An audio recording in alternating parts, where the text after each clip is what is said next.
الله وبركاته. بسم الله الرحمن الرحيم. الحمد لله رب العالمين، والصلاة والسلام على أشرف الأنبياء والمرسلين وعلى آله وصحبه أجمعين. أما بعد، فإن أصدق الحديث كتاب الله، وخير الهدي هدي سيدنا محمد صلى الله عليه وسلم، وخير الأمور عواظمها، وشر الأمور محدثاتها، وكل محدثة بدعة، وكل بدعة ضلالة، وكل ضلالة في النار. Alhamdulillah, tuan-tuan, puan-puan, saudara-saudari yang dimuliakan oleh Allah Subhanahu wa taala, kita bersyukur pada pagi ini dapat kita berkumpul di rumah Allah Subhanahu wa taala dalam keadaan gelap, masih lagi diberi peluang dan ruang untuk kita berjalan ke rumah Allah, untuk kita menuju ke rumah Allah sembahyang subuh dengan keadaan kedinginan subuh, dan dalam keadaan beratnya kita punya perasaan ni kerana cuti dan sebagainya, masih lagi Allah Subhanahu Wa Taala kasihan dengan kita dan beri kita peluang, beri kita kekuatan untuk kita datang ke rumah Allah Subhanahu Wa Taala. Dan hari Ahad ni memang beratlah, sebab itulah kadang-kadang ada setengah macam-macam isteri mengadu kat ustaz-ustaz ni, ustaz, suami saya susah betul nak bangun pagi subuh hari Ahad. Bila saya kejut, dia kata ahadun ahad.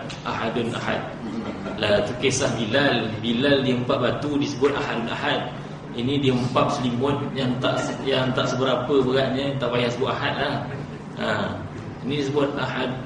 Setengah siap qalqalah gitu, tengah-tengah untuk ahad. Allahu akbar. Pandai betul dia nak bangun subuh hari Ahad ni. Begitulah kerana kita pada cuti Tapi itulah sebenarnya Islam ni, dia tak ada cuti sebenarnya, tak ada cuti. Setiap masa sama saja. Hari Ahad pun kita datang rumah Allah, hari lain pun sama juga kita datang ke rumah Allah Subhanahu wa taala.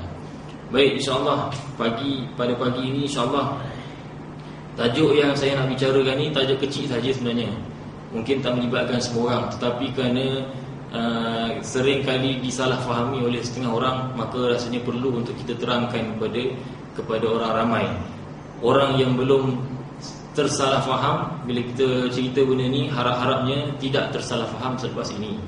Orang yang dah tersalah faham, mudah-mudahan Allah beri dia taufik untuk dia betul faham pula. Bukan salah faham, betul faham. Kefahamannya betul, insya-Allah. Baik, tajuk yang saya nak bincangkan di sini, seperti mana saya kata, kecil saja sebenarnya, iaitu tentang perkataan Imam Asy-Syafi'i rahimahullah taala yang biasa kita dengar, idza sahhal hadis fa huwa madhhabi. Apabila sahihnya sesuatu hadis, maka itu adalah mazhab aku.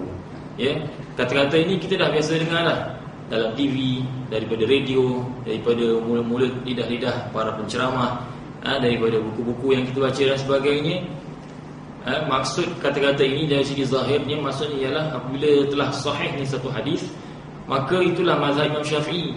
Walaupun berlawanan hadis tersebut dengan pandangan Imam Syafi'i ataupun hukum yang telah dikeluarkan oleh mazhab Syafi'i, tetapi apabila kita bertemu dengan hadis sahih, maka kita amal yang sahih itu, dan kita ketepikan hukum yang telah ditentukan dalam mazhab Imam Syafi'i. Dan kata-kata ini sebenarnya bukan saja Imam Syafi'i yang sebut, tetapi keempat-empat mazhab, seperti mana yang dinukilkan oleh Al-Imam Asy-Sya'rani, yang disebutkan dalam kitab-kitab lain pun sama juga, oleh imam-imam lain. Mereka semua menyebutkan bahawa kata-kata ini manqul ataupun telah dinukilkan, memang ada dinukilkan daripada keempat-empat imam mazhab, Imam Abu Hanifah, Imam Malik, Imam Syafi'i dan juga Imam Ahmad bin Hanbal. Kalau kita nak sebut empat imam ni, seboleh-bolehnya kita mengikut seniority. Jangan kita main bantai je mentang-mentang kita Imam Syafi'i, kita sebut untuk Imam Syafi'i, Imam Ahmad, tak boleh. Adabnya kita kena sebut Imam Abu Hanifah, Imam Malik bin Anas rahimahullah, kemudian Imam Muhammad bin Idris Asy-Syafi'i dan Imam Ahmad bin Hanbal rahimahumullah. Semoga Allah Subhanahu wa taala merahmati kesemua mereka. Jadi kesemua mereka mengatakan bila sahih hadis, amal yang sahih, jangan ikut dah mazhab aku. Setengah tu pula mengatakan bahawa lemparkanlah pandangan aku ataupun hukum yang telah aku istimbat, telah aku keluarkan, yang telah ditentukan oleh mazhab aku ni, kamu lemparkan hukumnya tu ke dinding dan amal hadis sahih yang kamu jumpa. Baik, itu yang biasa kita dengar. Sekarang ni kita nak faham, kita nak tahu bagaimana ulama memahami kata-kata ini. Bagaimana ulama memahami kata-kata ini. Kerana ialah kita ni bukannya kita ni bergelumang dengan kitab 24 jam. Bukannya kita ni belajar agama 24 jam. Kita yang belajar agama ni pun masih lagi main-main kan. Masih lagi tidak serius dan sebagainya, bukan full time.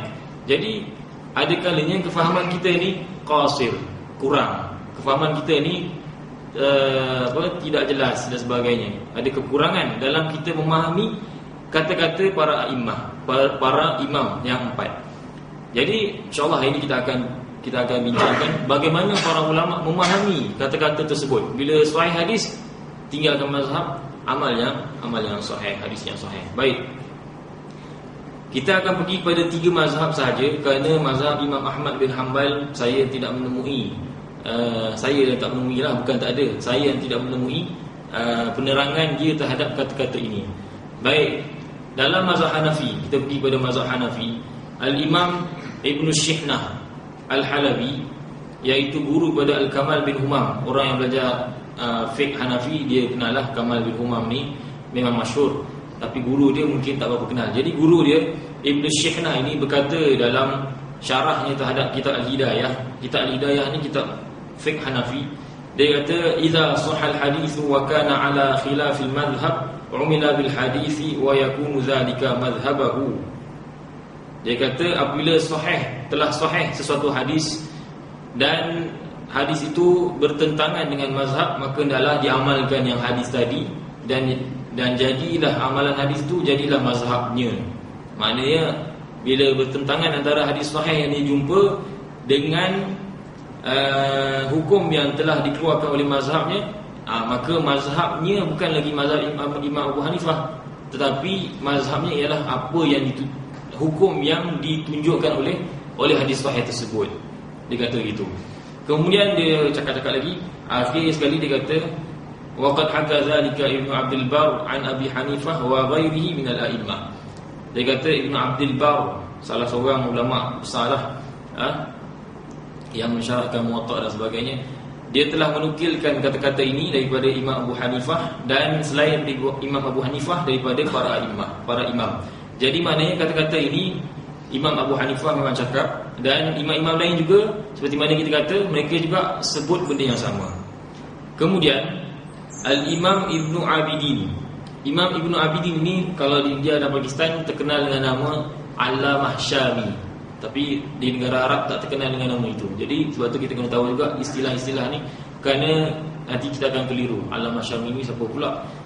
Sebenarnya kalau di tanah Arab terkenal dengan nama Ibnu Abidin. Imam Ibnu Abidin, dia mengutip kata-kata Ibnu Shihnah ini. Kemudian dia kata wa naqalahu aidan al-Imam Asy-Sya'rani 'anil a'immah al-arba'ah. Dan Imam Sya'rani menukilkan kata-kata yang sama daripada imam-imam mazhab yang 4. Maknanya 4 mazhab semua berkata begitu. Kemudian Imam Ibnu Abidin, dia mengkomentar, dia menjelaskan apakah maksud apabila sahih hadis tinggal ke mazhab yang disebutkan oleh Ibnu Shihnah ni, apa maksudnya? Imam Ibnu Abidin kata wala yakhfa anna dhalika liman kana ahlan lin-nazar fin nusus. Dia kata tidak tersembunyi lagi, maknanya dah jelas, dah terang-terang dah tak payah tanya dah, sepatutnya tak payah terangkan dah, memang dah jelas dah, sepatutnya semua faham bahawasanya yang demikian itu, iaitu yang beramal dengan yang dikatakan beramal dengan hadis sahih dan meninggalkan mazhab itu ialah bagi orang yang mempunyai keahlian, iaitu kelayakan untuk menilai pada nas-nas syarak. Maknanya orang yang ada kelayakan, itu yang dimaksudkan dengan kata-kata Imam Abu Hanifah bila jumpa hadis sahih, amal hadis sahih tersebut dan tinggalkan mazhabnya. Adapun bagi orang yang tak ada kelayakan, difahami daripada sini maksudnya tidak termasuk dalam kata-kata ini. Maknanya tak boleh mana-mandai. buka kitab hadis, baca sendiri, kemudian amalkan hadis tersebut tanpa mendengar apakah jawapan mazhab dia, mazhab Abu Hanifah terhadap hadis tersebut, ya. Kemudian di tempat yang lain Ibnu Abidin berkata lagi, ma sahha fil khabar bila mu'aridin fahuwa madhhabun dan apa-apa yang sah daripada khabar, maknanya hadis yang telah sahih tanpa ada sebarang kontradik, tanpa ada sebarang mu'arid, ada percanggahan dengan hadis lain, dia sahih dan tak ada percanggahan, maka itu adalah mazhab. Tapi mazhab bagi siapa? Fahuwa madhhabun. Bagi siapa? Lil mujtahid. Dia sebut gitu. Lil mujtahid. Dia kata yang kata amal hadis sahih ni, yang boleh amal hadis sahih ni dan menjadikan mazhab dia tu mazhab ikut hadis sahih semata-mata, keluar daripada mazhab dia, ambil hadis sahih jadikan mazhab dia. Ini kata Imam Ibn Abidin lil mujtahid, bagi orang-orang yang layak berijtihad, para mujtahid. Kalau muqallid tak boleh lah. Macam kita ni kan, yang masih lagi merangkak-rangkak dalam hukum fiqh, apatah lagi nak jadi mujtahid, memang tak boleh, tak termasuk dalam kata-kata Imam Abu Hanifah yang kita sebutkan tadi. Kemudian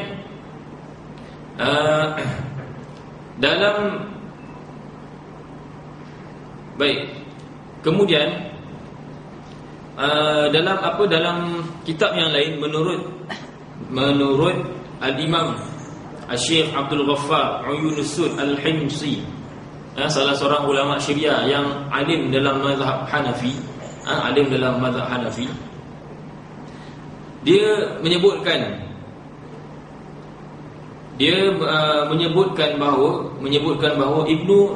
bahawa Ibnu Abidin di tempat yang lain dia mengkhususkan bolehnya beramal dengan hadis sahih tadi. Dia spesifikkan lagi, dia kata yan bagi taqyidu zalika bima idza wafaqa qawlan fil madhhab. Dia kata yang boleh itu, yang kata boleh beramal dengan hadis sahih dan meninggalkan qaul mutamad dalam mazhabnya, ialah sekiranya hadis sahih itu selari dengan satu qaul daripada mazhabnya. Itu syarat tambahan dia, ya. Maknanya dia tak nak buka sangat supaya orang ni sewenang-wenangnya amal hadis sahih dan meninggalkan mazhabnya. Dia kata mesti, kalau nak amal juga mesti kena wafaqa qaulan fil madhhab, mesti kena selari dengan mana-mana qaul, tak semestinya qaul yang kuat dalam mazhabnya, qaul yang dhaif pun tak apa, asalkan selari dengan mana-mana qaul, pendapat dalam mazhabnya. Ini mazhab menurut Ibnu Abidin dari kalangan mazhab Imam Abi Hanifah.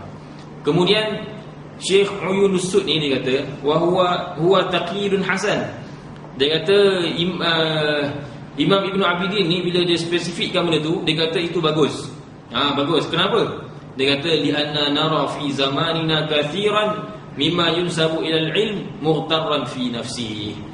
Dia kata kerana kita melihat pada zaman kita ini, zaman dia dulu dah ada lah benda-benda macam ni. Pada zaman kita ini banyak berlaku bahawa ramai orang menisbahkan diri pada ilmu. Maksud menisbahkan diri pada ilmu maknanya menganggap dirinya alim. Dia rasa diri alim, mughtarran fi nafsi, dan tertipu dengan dirinya sendiri. Dia rasa dah banyak mengaji, dah boleh buka hadis, kitab hadis sendiri, kemudian dah boleh beramal dengan hadis sahih tanpa terkait dengan mazhab. Dia kata, maka Syekh Uyunussud kata tertipu dengan dirinya sendiri. Yazunnu annahu fawqa saraya wa huwa fil hadidil asfal. Mereka ni, orang macam ni dia kata menyangka mereka ni tingginya seperti tinggi setinggi bintang-bintang di langit, padahal mereka itu berada di peringkat yang paling bawah.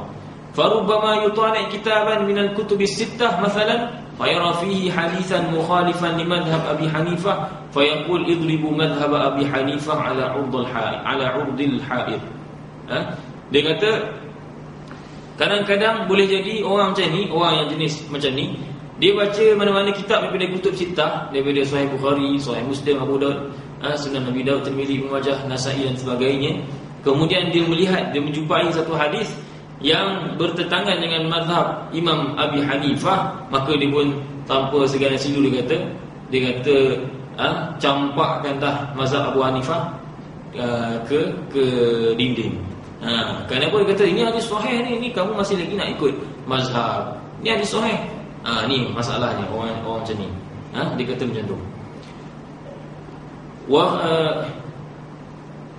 Wa akhadhu bi hadisi Rasulillah wa khudhu bi hadisi Rasulillah, dan ambillah, dia kata kepada kita, ambillah hadis Rasulullah SAW. Wa qad yakunu, sedangkan kadang-kadang wa qad yakunu hadzal hadis mansukhan, boleh jadi hadis yang dia jumpa tu dah mansukh, au mu'aridan bima huwa aqwa, ataupun bertentangan dengan hadis yang lebih kuat lagi yang dia tak jumpa tapi imam dah jumpa, Imam Abu Hanifah. Ni kita kena faham tuan-tuan. Imam-imam para mazhab ini, Imam Abu Hanifah, Imam Malik, Imam Muhammad bin Idris Asy-Syafi'i, Imam Ahmad bin Hanbal, mereka ni buat mazhab sebelum dibukukan kutub sittah. Sebelum Sahih Bukhari ada, Sahih Bukhari, Sahih Muslim, Sunan Abi Dawud, Sunan Tirmizi, Sunan Ibnu Majah, Sunan Nasa'i dan sebagainya ada, mereka dah buat mazhab mereka. Jadinya mereka lebih dahulu menerima hadis tersebut. Sebab tu kalau kita tengok sanad hadis empat mazhab ini, imam empat ni sanadnya lebih pendek berbanding dengan sanad-sanad hadis yang sampai kepada kutub sittah ini. Jadi mereka lebih awal menerima hadis Nabi SAW daripada kitab yang 6 ni, kitab-kitab hadis ni. Jadi bagi orang yang tak berapa bijak, dia kata kita ikutlah ni hadis sahih ni.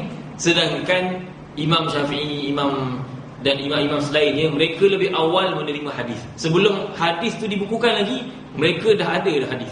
Jadi mereka buat fiqh itu berdasarkan hadis yang mereka ada. Kalau sekiranya kita jumpa dalilnya, memanglah tak jumpa kerana dibukukan selepasnya, bukan sebelumnya. Boleh jadi hadis tu diketahui oleh para imam yang empat tu, tetapi tidak dibukukan oleh 6 orang yang mengumpulkan kitab hadis tadi.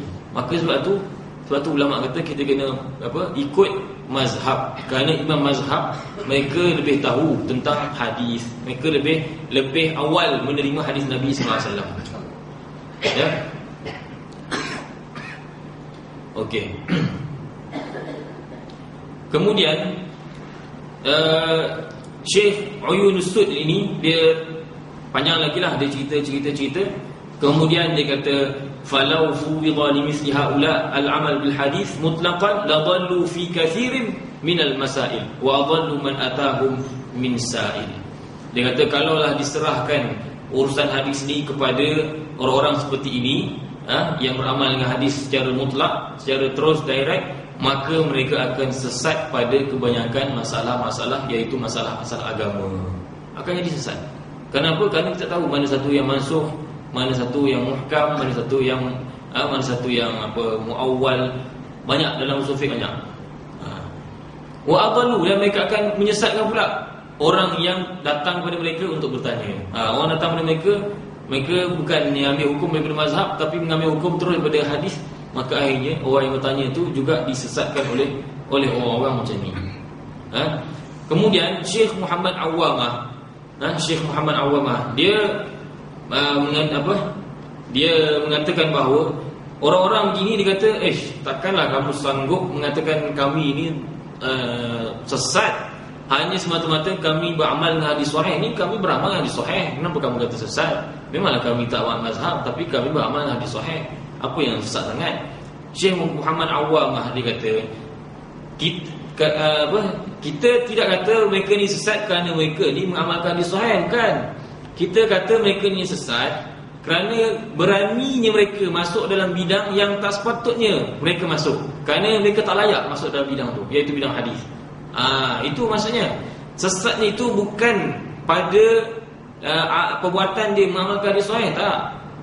Silakanlah beramal hadis sahih kalau ada kelayakan. Yang kita kata sesat ialah kerana beraninya, sikap berani tu, sikap memandai-mandainya tu, masuk dalam bidang yang mana dia bukan ahlinya. Ya. Maka sebab itulah ulama mengatakan antaranya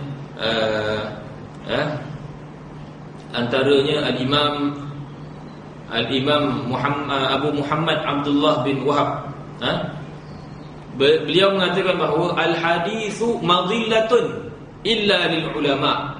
Hadis ini, hadis ilmu hadis ni, dia membawa kesesatan, boleh menyebabkan seorang tu terjerumus dalam kesesatan, illa, melainkan bagi ulama. Bagi ulama tak apa. Bagi ulama baca hadis, ambil hukum lepas tu tak apa, tak ada masalah. Tapi ini cerita hadis hukum ya, bukan hadis fadail. Hadis fadail tak ada masalah, kita boleh baca hadis fadail, hadis berkenaan dengan kelebihan-kelebihan amal, hadis-hadis berkenaan dengan adab, akhlak, itu tak ada masalah.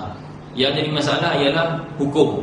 Hadis hukum kita baca membawa kesesatan, melainkan bagi ulama. Maka itu kena ikut kefahaman ulama. Dan kata-kata yang sama juga dinukilkan daripada seorang ulama hadis yang masyhur, Al-Imam Sufyan bin Uyainah rahimahullahu taala, yang mana beliau mengatakan bahawa al-haditsu madillatun illa lil fuqaha. Hadis ini dia boleh menyebabkan kesesatan, melainkan bagi para fuqaha, bagi ahli fiqh, ulama fiqh, ya, tak ada masalah, kerana mereka faham fiqh. Bagi orang awam suka-suka mengambil pada hadis secara direct, inilah yang dikatakan membawa kepada kesesatan. Baik, habis mazhab Imam Abu Hanifah. Mazhab Syafi'i, dalam kitab Tahdhibul Asma' wal Lughat, kitabnya kecil saja, 2 jilid, tak tahulah cetakan lain mungkin banyaklah. Tahdhibul Asma' wal Lughat, Imam Nawawi rahimahullah taala, beliau menukilkan kata-kata yang sama daripada Imam Syafi'i, bahawa apabila hadis sahih, kamu jumpa hadis sahih, maka tak payah lagi amal mazhab aku, ikut hadis sahih tu dan tinggalkan mazhab aku. Kemudian Imam Nawawi kata walakin lihadza syartun, tetapi Imam Nawawi kata tetapi benda ni kena ada syarat. Untuk buat benda ni, amal hadis sahih, tinggalkan mazhab, dia kena ada syarat. Dia tak sebut syarat dia, tapi dia kata qalla man yattasifu bihi fi hadhihi al-azman. Sangat-sangat sedikit orang yang memenuhi syarat tersebut pada zaman ini. Nah, kita tengok Imam Nawawi yang hidup pada tahun 600 Hijrah atau 600 lebih lah, 600 lebih Hijrah, beliau mengatakan bahawa pada zaman itu sikit sangat orang yang memenuhi syarat untuk beramal terus daripada hadis sahih. Hatta Imam Nawawi sendiri pun masih lagi dia tidak beramal, dia tidak bukannya dia tidak meninggalkan mazhabnya, masih lagi dia bermazhab Syafi'i. Sedangkan ulama mengatakan dia ni mujtahid. Yalah, walaupun ada setengah perkara dia ada ikhtiarat, dia ada hukum-hukum pilihan yang dia pilih sendiri, tapi masih lagi dia bermazhab. Jadi Imam Nawawi kata zaman dia pun masih lagi tak ramai, masih lagi sedikit orang yang memenuhi syarat tersebut. Apatah lagi lah zaman kita hari ni, masya-Allah, kita bangun tidur saja, celik-celik mata saja sudah buat maksiat, keluar dari rumah saja sudah buat maksiat, petik saja radio sudah buat maksiat, tukar TV saja dah buat maksiat, masuk office dengar gosip bos, gosip ni, dengar buat maksiat, buka saja surat khabar dah buat maksiat, WhatsApp maksiat, Facebook maksiat belaka. Bagaimana mungkin kita rasa boleh ni nak amal hadis sahih? Boleh, insya-Allah. InsyaAllah lah. Imam Nawawi itu kata zaman dia tu sikit je orang yang boleh layak dengan tu. Kita ni takkanlah tak tiba kita lagi jauh dari Nabi SAW, lagi layak pula. Itu kata-kata Imam Nawawi.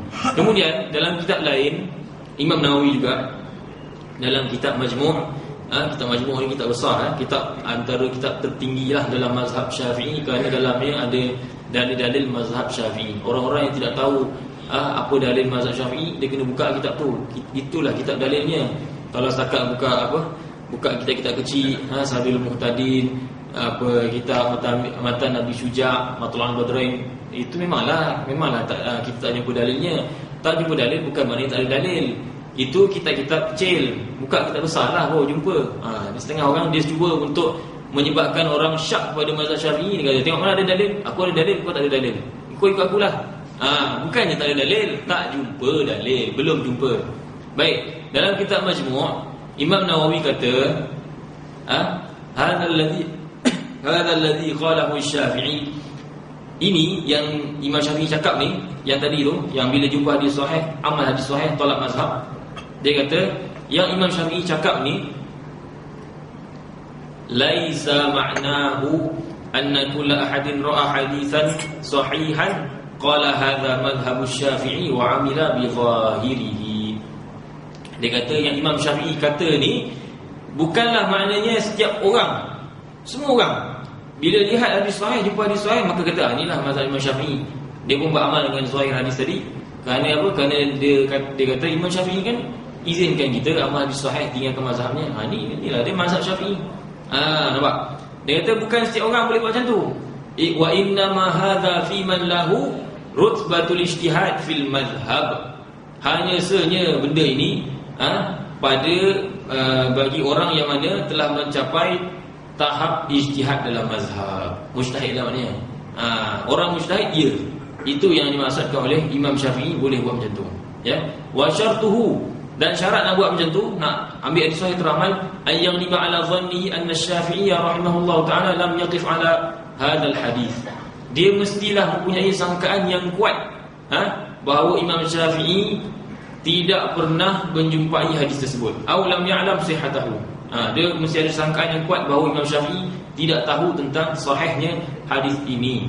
Wa hadza innama yakunu ba'da mutala'ati kutubi Syafi'i kulliha. Dan ini tidak akan terjadi. Kita tak ada yang nak memandai kata Imam Syafi'i tak jumpa hadis ni ataupun tidak mengetahui kesahihan hadis ni, melainkan lepas kita mengkaji semua kitab-kitab Imam Syafi'i wa nahwihi min kutubi ashabil akhirin anhu, dan juga kitab-kitab ashabnya, anak-anak muridnya yang mengambil ilmu daripadanya, wa ma asbahahu, dan yang sebagainya. Wa hadza, dan ini syartun, satu syarat, sa'bun, kata Imam Nawawi, satu syarat yang susah, qalla man yattasifu bihi, susah. Sebelum kita nak amal hadis sahih, kita kena baca dulu semua kitab-kitab Imam Syafi'i dan segala kitab anak-anak muridnya, Imam Muzani, Mukhtasar Muzani dan sebagainya, supaya kita yakin bahawa Imam Syafi'i tak sampai ke hadis ni, sebab tu tak tahu. Bila kita yakin macam tu, ataupun ada sangkaan yang kuat, maka barulah boleh beramal dengan hadis sahih tersebut dan meninggalkan mazhab Syafi'i.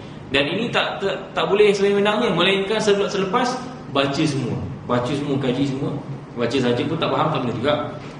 Baca dan faham, kaji apa kitab-kitab Imam Syafi'i, baru boleh kata macam tu. Ya. Kemudian Imam Ibn Salah juga di kalangan mazhab Syafi'i, dia kata laisal amalu bi zahiri ma qalahu Syafi'i bil hayyin. Bukannya beramal dengan zahir apa yang disebutkan oleh Imam Syafi'i itu mudah. Maknanya bukannya mudah untuk ikut kata-kata Imam Syafi'i itu bila jumpa hadis sahih terus amal, bukan mudah ini. Benda yang susah ni. Falaisa kullu faqihin yasubu lahu an yastaqilla bil amali bima yarahu hujjatan min al hadis. Dia kata bukannya semua faqih boleh bersendirian dalam beramal hadis yang mana dia mendapatinya, dia menganggapnya sebagai hujah daripada hadis. Maknanya dia kata apa? Dia kata faqih pun, orang yang faqih, orang yang alim dalam fiqh pun, bukan semua boleh buat macam tu. Itu orang fiqh, alim fiqh, ulama fiqh pun dia kata bukan semua boleh buat macam tu. Kalau orang awam lagi lah, itulah dia tak cakap macam tu, tapi difahami daripada kata-kata itu. Kalau faqih, orang yang alim dalam ilmu fiqh pun tak boleh buat macam tu, tak boleh bersendirian ambil hadis sahih dan terus amalkan, apatah lagi lah orang awam. Ya. Kemudian Al-Imam Taqiyuddin As-Subki, antara ulama mazhab Syafi'i yang masyhur juga, yang dikatakan beliau ini seorang mujtahid. Ada yang mengatakan, bahkan ada yang mengatakan beliau ini mujtahid mutlak. Mujtahid mutlak ni maknanya dia boleh buat mazhab sendiri, standard macam Imam Syafi'i dan sebagainya. Dia kata apa? Imam Taqiyuddin As-Subki ni, dia telah mengarang risalah yang menerangkan tentang kata-kata Imam Syafi'i ni. Nama risalah dia makna qaulil imamil mutallabi idza sahal hadis wa huwa madhhabi. Dia menerangkan kata-kata Imam Syafi'i yang menjelaskan bahawa kalau sahih hadis, maka amal hadis jangan ikut mazhab. Dia dah buat lama dah risalah yang menjelaskan kata-kata Imam Asy-Syafi'i. Dalam risalah tersebut dia menukilkan kata-kata Imam Nawawi yang awal tadi, kemudian kata-kata Ibn Salah, dan dia kata lepas dia nukilkan dua kata-kata dua ni, dia kata hadza tabyinun li su'ubati hadzal maqam. hatta la yaghtarra bihi kullu ahad. Dia kata ini menunjukkan, kata-kata Imam Nawawi, Imam Ibn Salah ni menunjukkan apa? Menunjukkan betapa susahnya untuk mencapai martabat ni. Martabat boleh amal hadis sahih semata-mata ni. Dia cakap ini supaya apa? Supaya setiap orang tidak tertipu dengan kata-kata tersebut. Maknanya kena cakap begini kerana apa? Kerana ramai orang yang tertipu. Jadi dia jelaskan begini supaya orang tidak tertipu, orang tidak menganggap kata-kata Imam Syafi'i itu maknanya boleh kita amalkan hadis sahih dan tinggalkan mazhab. Kemudian Imam Taqiyuddin As-Subki yang kita sebutkan tadi, dia pernah mendengar bahawa Imam Al-Karhi, antara ulama mazhab Syafi'i juga, Abul Hasan Al-Karhi,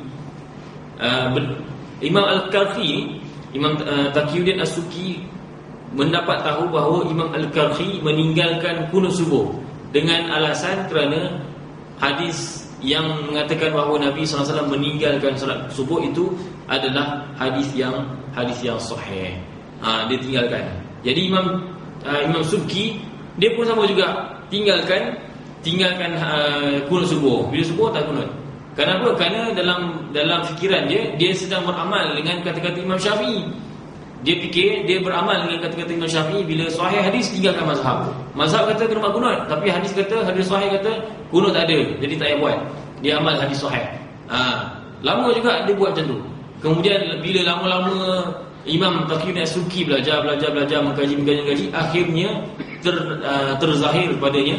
Maksudnya Allah Ta'ala bukakan pada dia bahawa rupa-rupanya yang dimaksudkan oleh hadis yang sahih yang mengatakan bahawa Nabi sallallahu alaihi wasallam tidak berkunut itu, meninggalkan kunut itu, ialah yang dimaksudkan oleh hadis itu ialah kunut nazilah. Kerana hadis itu berkenaan dengan Nabi mendoakan keburukan kepada kaum Ri'l dan juga kaum Zakwan yang membunuh para sahabat Nabi sallallahu alaihi wasallam dalam satu pertempuran. Jadi kaum Ri'l, kaum Zakwan dan sebagainya, dia bunuh orang Islam. Maka Nabi SAW buat kunut. Kemudian dah lama-lama sikit Nabi SAW pun tinggalkan kunut. Jadi yang ditinggalkan bukan kunut subuh, yang ditinggalkan ialah kunut nazilah. Bila Imam Taqiyuddin As-Subki tahu ni, rupanya yang Nabi tinggalkan bukan kunut subuh, kunut nazilah rupanya. Imam Taqiyuddin As-Subki dia kembali balik kepada mazhab Syafi'i, dan kata-kata dia, nanti kita akan sebut kata-kata dia, menunjukkan seolah-olah macam dia menyesal. Dia menyesal kerana apalah aku ni tak buat kunut subuh, aku ingat hadis tu sahih. Rupanya Imam Syafi'i dah tentukan hukum yang terbaik dah. Kita je yang salah faham hadis tersebut. Walaupun hadis tu sahih, tapi kita main ambil saja, kita tak tahu apa dia punya penerangan dia punya interpretasi. Saya pun tak pandai sangat ni. Lagi-lagi subuh ni kan lidah keras lagi ni. Kena rucanai itu baru dia lembut sikit. Jadi dia bila tahu dia punya tafsirannya, syarahan huraian hadis tu, barulah kita rupanya betul lah Imam Syafi'i betul lah tu, dah betul lah buat kunut subuh. Kerana ada hadis lain kata Nabi SAW, kana Nabi SAW idza kana yaqnutu fi subhi hatta faraqa dunya, atau kama qala, adalah Nabi SAW melakukan kunut subuh sehinggalah baginda SAW meninggal dunia. Dan hadis yang kata Nabi tinggal kunut itu ialah kunut nazilah, kerana berkenaan dengan pembunuhan tadi itu. Kunut nazilah, bukan kunut subuh. Bila Imam Subki tahu benda ni, maka dia kata faraja'tu ilal kunut, aku pun kembalilah kunut balik, macam Malaysia ni. Wa anal an aqnut, dan aku sekarang ni berkunut. Wa laisa fi syai'in fi min dalika iskalun ala kalam Syafi'i wa inma qusurun ya'ridu lana fi ba'd an-nazar. Dia kata bukanlah masalah pada kalam Imam Syafi'i itu. Imam Syafi'i tak bersalah, Imam Syafi'i cakap tu dah betul lah. Tetapi yang salahnya ialah aku yang kurang memahami, kurang meneliti kata-kata Imam Syafi'i tersebut. Nampak? Macam menyesal lah kan.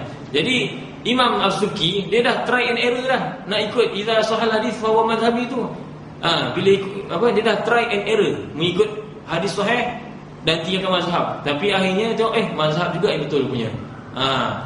Tapi masalahnya ramai juga di kalangan kita ni masih lagi nak ikut try and error ni, nak buat juga yang sahih, kemudian meninggalkan mazhab. Padahal Imam Subki dah ada pengalaman dah buat benda ni, dan didapati memang kena ikut mazhab, dan itulah yang lebih tepat, ya.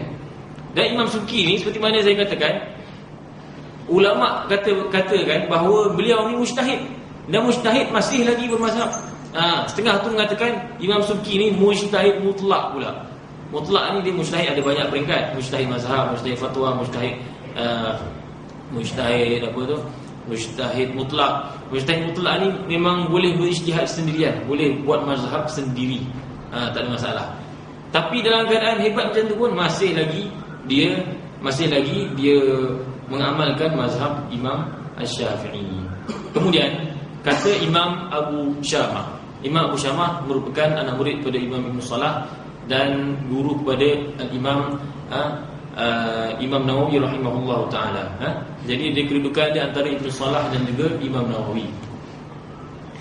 Dia kata, Imam Abu Syamah kata, wala yata'atta an-nuhudu bihadza illa min 'alimin ma'lumil ijtihad wa huwa alladhi khatabahu Asy-Syafi'i biqawlihi idza wajadtum hadits Rasulillah sallallahu alaihi wasallam ala khilafi qawli fakhudhu bihi wa da'u ma qultu wa laysa hadza likulli ahad. Dia kata tak boleh pergi untuk amalkan, untuk praktikkan kata-kata Imam Syafi'i ni, amalkan hadis sahih, tinggalkan mazhab ni. Tak boleh nak buat macam tu melainkan orang yang alim. Orang yang alim lah. Alim tu alim lah sebenarnya. Dan telah diketahui akan ijtihadnya. Maknanya telah maklum bahawa dia itu ada kebolehan berijtihad. Maknanya mujtahid lah. Mujtahid, itu tak apa. Orang awam tak boleh. Tak boleh.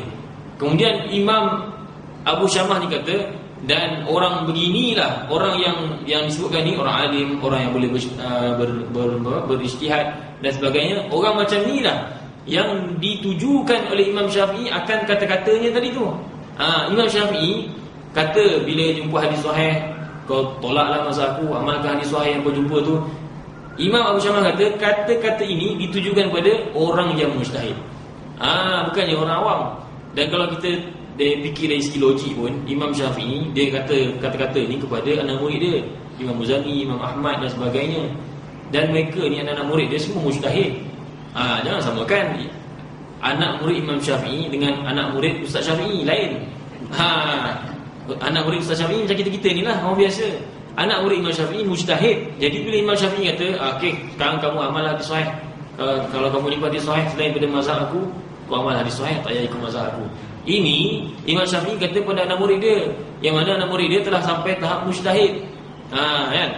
Yang kita ni anak murid tangga keberapa entah daripada Imam Syafi'i, memang bukan mujtahid lah. Bukan mujtahid. Jadi kata-kata ini tak ditujukan kepada kita. Jadi sebab itulah kita tak boleh nak kurah santan. Orang kata macam itulah. Perasan lah maksudnya.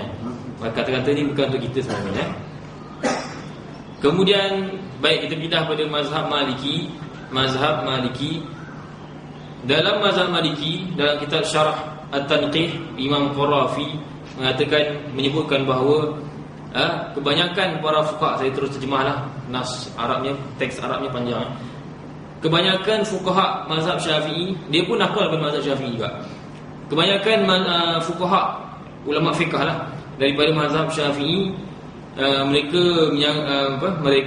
berkata bahawa ini adalah mazhab Syafi'i kerana hadisnya sahih. Maknanya mereka menganggap bahawa hadis sahih je terus amal dan kata inilah mazhab Syafi'i. Dan ini salah, dia kata. Wa huwa ghalat. Kerana apa? Kerana tak boleh kita berkata begini melainkan selepas hilangnya segala perkara yang menghalang, dan mengetahui segala perkara yang menghalang. Ini susah sikit lah, tak apalah. Dan perkara tersebut untuk kita tahu perkara yang menghalang, maknanya perkara yang menghalang Imam Syafi'i daripada mengamalkan hadis sahih itu, kita kena tahu kenapa Imam Syafi'i tak amal hadis sahih ni. Kena tahu dulu. Kena tahu huraian daripada Imam Syafi'i, mazhab Syafi'i. Dan nak tahu benda ni tak boleh tidak, kena apa? Kena ada kelayakan untuk membaca, untuk mencakupi segala syariah. Maknanya kena baca semua kitab-kitab Imam Syafi'i dan imam-imam besarnya. Dan apa? Kajian, nak buat kajian ini dia mestilah daripada mujtahid. Adapun katanya kalau bukan mujtahid mutlak, maka tidak ada nilai, tidak ada ibrah, tidak ada nilai lah, tak dikira. Pembacaan dia tu tak dikira pun. Tak ada, kita baca sendiri, lepas tu kita kata Imam Syafi'i tak jumpa hadis ni. Dia kata tak boleh. Kenapa? Kerana yang dinilai ialah pengkajian, pembacaan kitab-kitab Imam Syafi'i yang dilakukan oleh mujtahid. Barulah boleh dia kata ni hadis sahih dan Imam Syafi'i tak jumpa hadis ni, kita amalkan hadis ni dan tinggalkan mazhab Imam Syafi'i. Baru boleh. Baru boleh. Jadi jelas dalam kita bahawa kata-kata tersebut bila jumpa hadis sahih tinggalkan mazhab dan amalkan hadis yang sahih, itu maksudnya ialah bagi para mujtahid. Kemudian bagi mengakhiri kuliah kita pada hari ini, eloklah rasanya kita dengar sedikit beberapa kisah daripada salafus salih, daripada ulama terdahulu yang menunjukkan bahawa mereka ni sangat-sangat berhati-hati untuk bercakap mengenai hukum. Sangat-sangat berhati-hati, ya.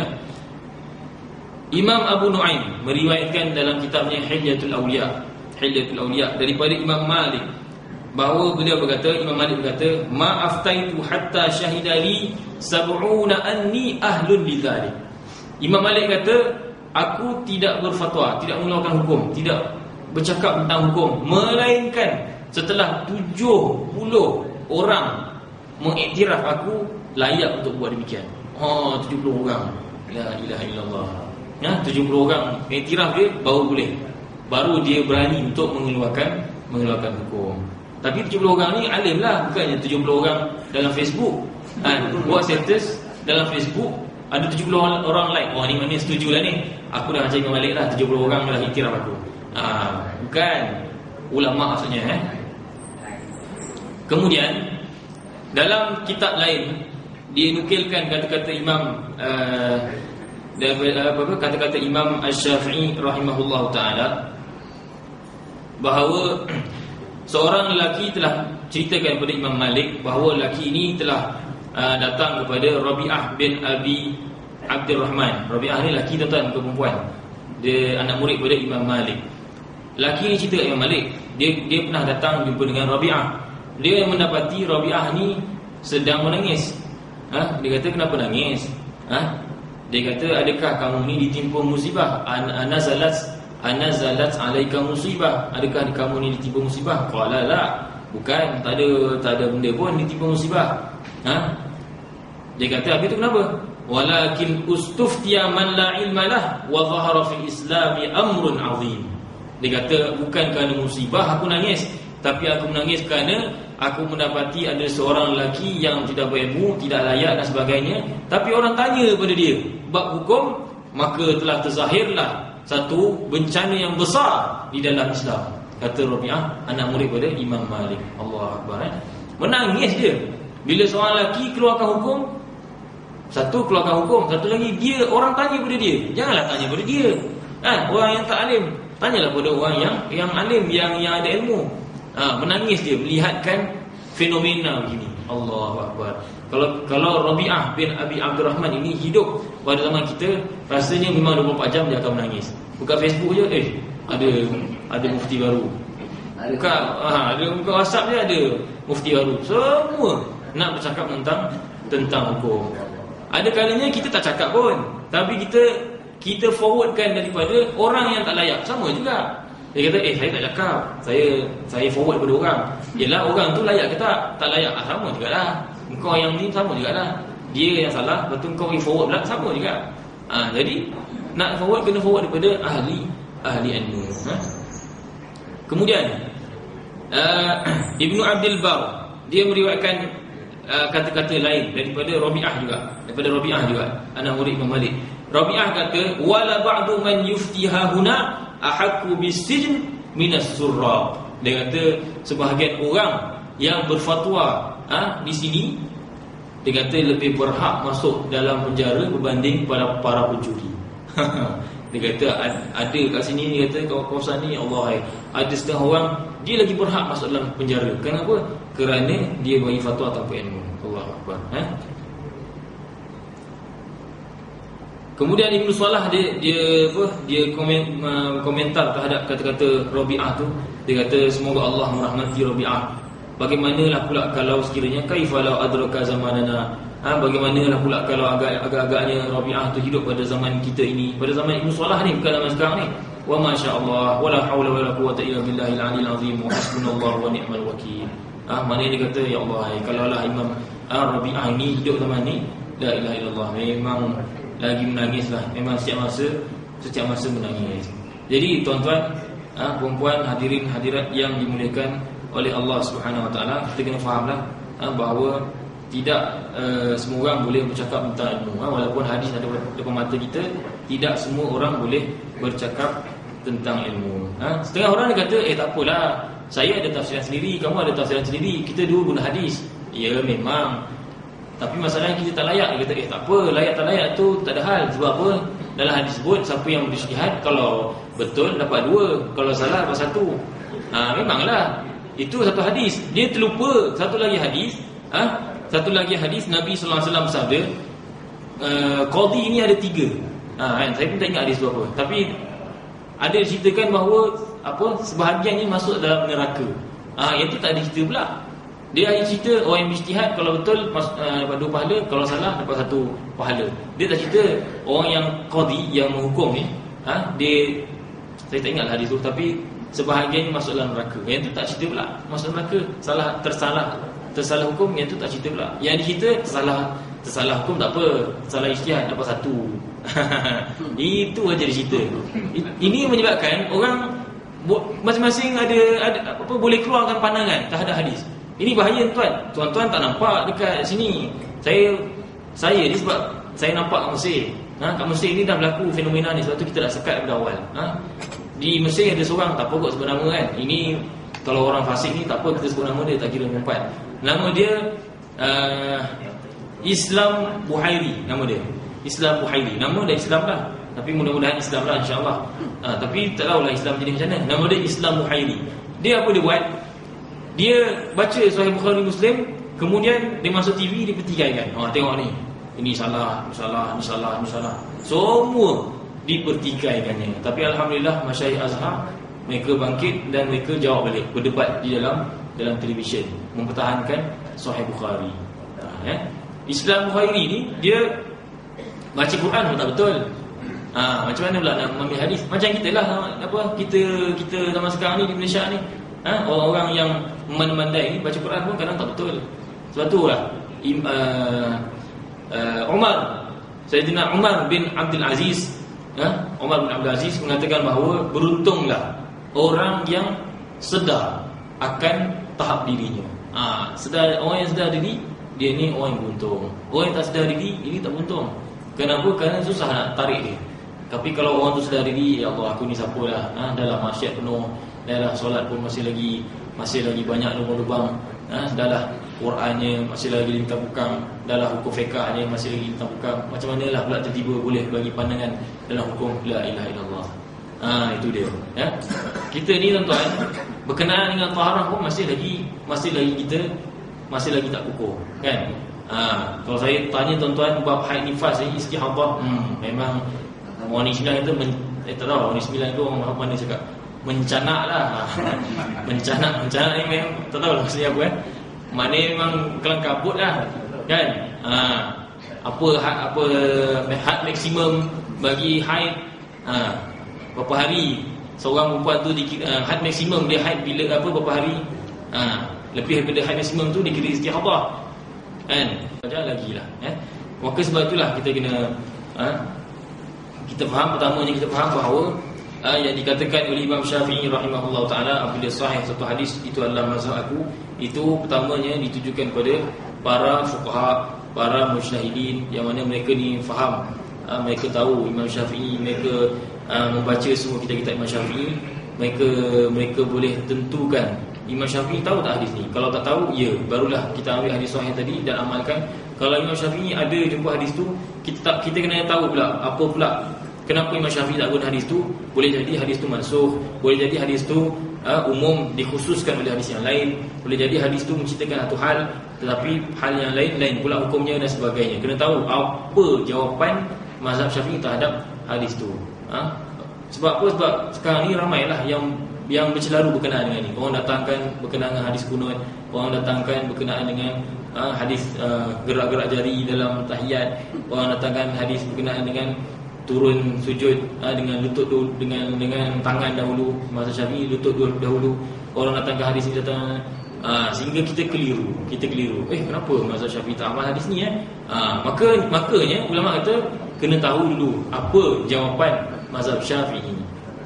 Tahu kenapa tak ulama mazhab Syafi'i ni. Bila kita buka dalam kitab besar, kita majmu', dia dah bagi jawapan dah. Rupanya yang dikatakan kunut yang ditinggalkan oleh Nabi itu rupanya kunut nazilah. Yang dikatakan begini ialah begini, yang dikatakan turun sujud ni ada jawapan dia. Semua jawapan dia. Itu kena tanya para ustaz lah, para asatizah. Apa jawapan dia? Dapatkan penjelasan. Dan yang paling penting sekali, tujuan kita cakap benda ni ialah supaya ni paling penting, supaya kita yakin dengan amalan. Kerana kalau kita tak tahu macam ni, kita tak tahu pentingnya kita bermazhab macam ni, nanti kita sembahyang dalam keadaan kita masih lagi was-was. Betul ke ni sembahyang yang aku buat ni Imam Syafi'i yang reka-reka ke Nabi yang buat? Lah, kalau Imam Syafi'i tak ikut Nabi, itu Imam Syafi'i tentukan hukum solat tu daripada Injil ke? Sebab tu kena terang jelas benda ni supaya kita yakin dengan amalan kita. Amalan yang kita buat dengan penuh yakin, ada ilmu, tahu dalil-dalilnya, tahu hujah-hujahnya, ataupun paling kurang kita tahu ini mazhab Syafi'i buat begini, maka itu ulama kata nilainya lebih tinggi daripada orang yang sembahyang ikut-ikut saja. Kenapa sembahyang? Ada semua orang macam ni sembahyang. Kenapa kau kata takbir paras ni? Ada orang semua macam tu. Kenapa kena subuh? Semua orang macam tu. Ini di sisi ulama nilainya tak besar. Nilai yang besar ialah bila kita buat dan kita faham kenapa kita buat. Kenapa kita buat? Apa hujahnya dan sebagainya. Tapi ialah ilmu ni luas, bukan semua benda kita tahu hujahnya, tapi itulah yang dikatakan belajar hingga akhir hayat. Alhamdulillah kita di Surah Nur setiap malam ada kuliah. Jadi mana-mana poin yang penting itu kita salin supaya apa? Supaya kita beramal dengan yakin. Supaya kita beramal dengan penuh keyakinan bahawa memang inilah yang didatangkan oleh Nabi SAW. Kemudian andai kata Allah Subhanahu Wa Taala bukakan kepada kita pintu peluang yang mana kita boleh maju dalam bidang ilmu sehingga mungkin kita dah boleh mahir dengan mazhab lain dan sebagainya. Tak apalah, nak pilih mazhab lain tak masalah. Kita tak berusaha dengan mazhab lain. Cuma kita sekat orang yang bermudah-mudahan, pandai-pandai masuk sini, masuk mazhab ni. Itu yang masalah. Andai kata kita dah layak, Allah Ta'ala bukakan pintu barakah dalam ilmu dan sebagainya, tak apalah, silakan. Tak ada masalah. Itu bagi yang layak. Kalau belum layak lagi, maka naiklah dari satu tangga ke satu tangga sehingga kita benar-benar faham tentang ilmu agama. Baik, saya rasa cukuplah sampai di sini saja. Semoga Allah SWT beri kita kefahaman, pelihara kita daripada segala kekeliruan, dan Allah beri yang paling penting sekali, Allah terima segala amalan kita, Allah terima segala pengorbanan kita dalam menuntut ilmu, dalam ibadah, dan akhirnya Allah Subhanahu Wa Taala matikan kita dalam husnul khatimah insyaallah. Allahumma ighfir lana dhunubana wastur 'uyubana wasaddid uyunana washfi marqana warham mautana faqihna fid din wa 'allimna at-ta'wil wahdina siratal mustaqim. Allahumma ahsin khitamana wa ahsin khalasana waj'al akhir kalamina la ilaha illallah Muhammadur Rasulullah sallallahu alaihi wasallam Muhammad wa ala alihi wa sahbihi wasallam. Alhamdulillah.